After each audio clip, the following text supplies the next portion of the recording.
O MIID, do Laboratório para a Rádio, a investigação da Universidade do Minho. As inovações, os investigadores, a ciência e a tecnologia. O MIID. Todas as semanas, perspectivamos o futuro.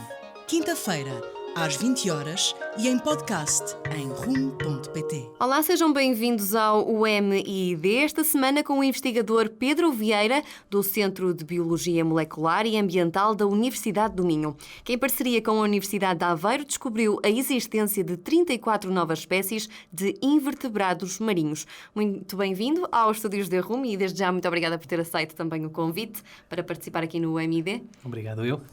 Antes de mais, começava por lhe perguntar o porquê, e se é que existe uma razão, para que estas espécies só existam nestes 3 arquipélagos.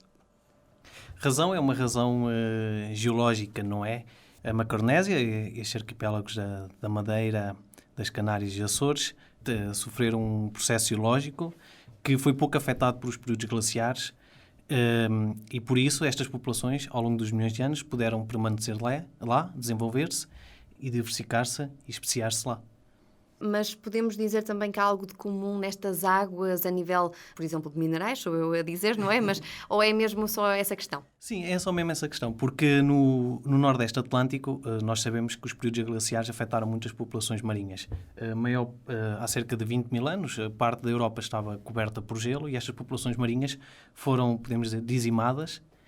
O que não aconteceu nestes locais mais a sul, o que permitiu que estas populações pudessem desenvolver-se e diversificar-se, e por isso temos uma maior diversidade lá do que vemos, por exemplo, aqui nas costas rochosas da Península Ibérica ou do norte da Europa.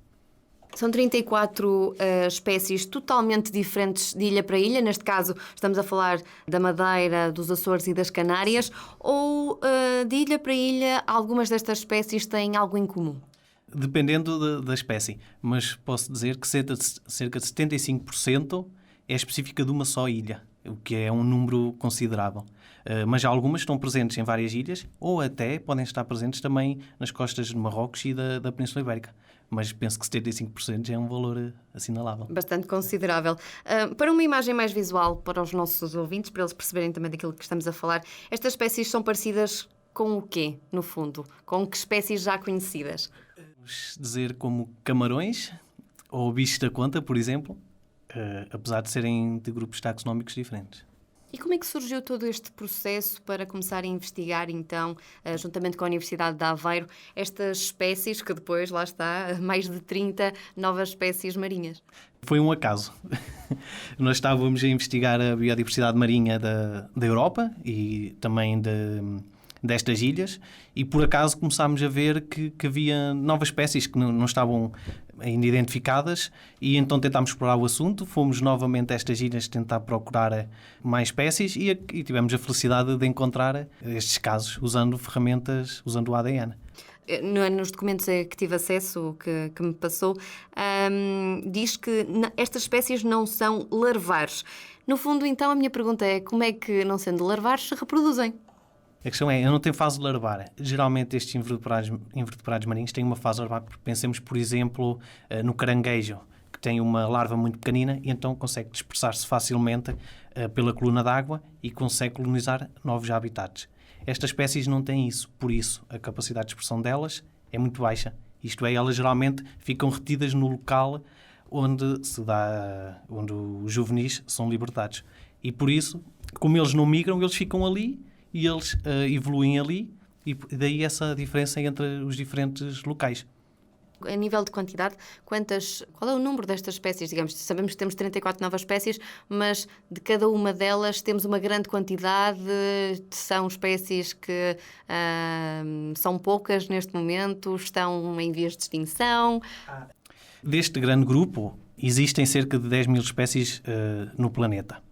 No entanto, pelo que nós podemos apurar até agora, estas espécies novas descobertas apenas estão presentes nestas ilhas. Por isso eu acho que é relevante e também tem que ter em conta nas medidas de conservação e assim, porque podem estar vulneráveis de um ponto de vista de conservação.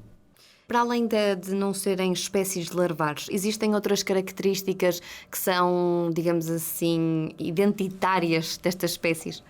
O que nós observámos também muito interessante, que ainda não tínhamos observado noutros invertebrados marinhos, é que o que parece que acontece é que quando elas colonizam o habitat, outras espécies não conseguem colonizar esse mesmo habitat, pelo menos espécies parecidas. Até posso fazer um paralelismo, por exemplo, como se os humanos aqui tivessem colonizado a Península Ibérica e tentassem vir os macacos ou os gorilas e tentassem também habitar aqui e não pudessem porque estão menos preparados para isso. Para além da análise do ADN ter permitido perceber que estavam a trabalhar com espécies lá está distintas e que ainda não eram conhecidas até ao momento, o que é que mais é possível identificar a partir do ADN destas novas espécies? O que é interessante para vocês no CBMA a estudarem? Na verdade, o ADN é a ferramenta que nós usamos, porque, do ponto de vista morfológico, é muito difícil distinguir estas espécies. Elas são tão pequenas, por exemplo, não estamos a falar de distinguir um cão de um gato. Estas espécies são tão pequenas que, de um ponto de vista morfológico, é quase impossível distinguir. E nós somos praticamente obrigados a usar estas ferramentas moleculares, usar o ADN, para poder distinguir as diferentes espécies. E foi usando o ADN que nós pudemos, a partir de... teoricamente, só existiam 10 espécies, pensávamos nós, mas usando o ADN descobrimos 44, daí as 34 novas espécies. Até posso adiantar, apesar desse trabalho não estar publicado, nós já descobrimos muito mais e já vamos em 60 novas espécies usando o ADN e só se pode descobrir estas espécies usando o ADN. Tendo em conta que já descobriram 60, ainda há, digamos, um vasto mar para descobrir e isto abre-vos mais probabilidades de encontrarem outras espécies que também ainda não são conhecidas. É esse também um dos vossos objetivos? Sim. O grupo que eu trabalho é pracarídeos, que são pequenos crustáceos, parecido com camarões, mas nós agora estamos a alargar o horizonte, já estamos a trabalhar também com poliquetas, tipo minhocas, também com gastrópodes e estamos a descobrir também há alguma diversidade nestes grupos, principalmente em poliquetas, que têm características muito parecidas com os pracarídeos. E esperamos, num futuro próximo, ter descoberto um número considerável de novas espécies, o que nos permite também estudar alguns padrões nestas ilhas, que de outra maneira não era possível estudar. Muito bem. E quais são os vossos objetivos? Qual é o objetivo desta investigação no geral? Vocês são várias pessoas que estão a trabalhar, então, para este objetivo. Qual é a vossa meta em termos científicos? O nosso principal objetivo é realmente conhecer a biodiversidade. Nós estamos inseridos num largo projeto internacional que tem como objetivo conhecer a biodiversidade que existe no planeta Terra. Nós estamos responsáveis, ou estamos também envolvidos na parte do mar. E o nosso objetivo primário é conhecer a biodiversidade, saber que espécies existem e não existem e ter o ADN como ponto assente para descobrir essas espécies. Depois, ao termos essa parte feita, o segundo objetivo será conhecer padrões evolutivos nestas ilhas, perceberem como é que as populações evoluíram, como migraram, como é que foi a história destas espécies nestas ilhas, o que também nos permitirá conhecer a história geológica destas ilhas e do Nordeste Atlântico. Exatamente, era isso que lhe ia perguntar a seguir. Esta análise pode então permitir também tirar algumas conclusões sobre a teoria dos oceanos, como é que tudo, no fundo, acabou por se formar. Claro, sim, porque estas ilhas são muito complexas, com a subida e descida do nível do mar, várias ilhas ficaram tapadas, outras não ficaram tapadas, e então também ao estudarmos a história evolutiva destes organismos, podemos também perceber melhor a história geológica destas ilhas e perceber também como é que elas se formaram e evoluíram também. No fundo, porque fala-se aqui muito da teoria também da migração dos humanos, de como é que eles passaram, por exemplo, da América para a Europa, etc. Também existem aqui teorias divergentes na questão dos oceanos? Sim, existe várias teorias de colonização de ilhas. Estão sempre a ser propostas novas ilhas e outras a ser reformuladas e é um campo sempre em constante mudança e esperamos contribuir para isso. Falando dos efeitos destas espécies, neste momento vocês já conseguem perceber se estas espécies em questão têm algum tipo de efeito positivo ou não tão positivo no meio ambiente, ou esse será o próximo passo? Não, tem um efeito completamente positivo, porque estas espécies são nativas destas ilhas, não são invasoras. Nós, de momento, não estamos a trabalhar com espécies invasoras e elas têm um papel muito importante porque elas servem de alimento a outras espécies, por exemplo, peixes, e sem elas algumas espécies não se podem alimentar e também se alimentam de outras espécies mais pequenas que também, se não forem controladas, também podem crescer a números que não são aconselháveis. E também também é importante porque são bioindicadores também da qualidade, também nos permitem fazer outros estudos muito relevantes. Ou seja, no fundo, acabam por ser aqui os responsáveis por manter o equilíbrio nos oceanos. Sim, podemos dizer que sim, são importantes na cadeia trófica. Estas espécies podem ser encontradas no fundo do mar, certo? Este grupo taxonómico que eu trabalho pode ser encontrado em todos os habitats, inclusive no habitat terrestre, certo? Mas estas espécies em específico, elas só estão presentes nas costas rochosas, das ilhas e também algumas da Península Ibérica, mas apenas nas costas rochosas, naquela zona entre marés onde estão presentes as algas, mas não estão no fundo do mar. Mas outras muito semelhantes estarão no fundo do mar. Qual será o vosso próximo passo neste momento? Tendo em conta que já conseguiram descobrir mais espécies, espero e penso que não vão ficar por aqui, por isso perguntava-lhe qual é o próximo passo. A curto prazo será então verificar se este padrão também se observa noutros grupos, por exemplo, poliquetas é o nosso objetivo imediato. Mas nós até gostaríamos de perceber outras ilhas, outras regiões, também se verificamos isto.